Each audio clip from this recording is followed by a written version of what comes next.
150-200 आमच्या हिंदू माता भगिनींवर अन्याय होत असेल, त्यांना बळजबरीनं पळवून नेऊन कोणी असं करत असेल, मग तुमची सरकार काय कामाची आहे?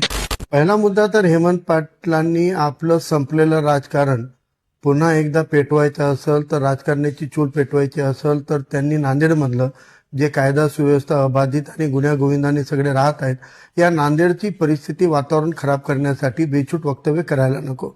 माझा प्रश्न हेमंत पाटलांनी की 2014 पासून सतत तुमच्या घरामध्ये सत्ता आहे, तुम्ही स्वतः आमदार राहिलेले आहात, खासदार झालात, आताही विधान परिषदेचे आमदार आहात आणि केंद्रामध्ये सत्ता आहे. 2014 पासून राज्यामध्ये तुमच्याकडे सत्ता आहे.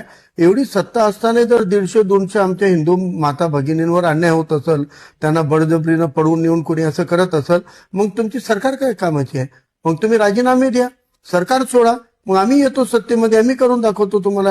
सर्व समाज घटकांना न्याय देणारी व्यवस्था आम्ही आणून दाखवतो तुम्हाला. आणि एवढी सत्ता असतानाही जर तुम्ही हे वक्तव्य करत असाल, तर या मागं फक्त व्हॉट्सअप युनिव्हर्सिटीचं राजकारण जबाबदार आहे. यापेक्षा पलीकडे काही तथ्य नाही. आणि SP साहेबांना माझी विनंती आहे की त्यांच्या या वक्तव्याची दखल घ्यावी आणि जर खरंच 150-200 महिला मुलींसोबत जर काही अत्याचार झाला असेल, त्याचा डाटा समोर ठेवावा आणि ते डाटा जर पोलीस विभागाकडे नसेल, तर हेमंत पाटलांना अरेस्ट करावी आणि त्यांना ताब्यात घेऊन त्यांच्याकडे ही माहिती कुठून आली, काय पुरावे आहेत, याची शहानिशा व्हायला पाहिजे.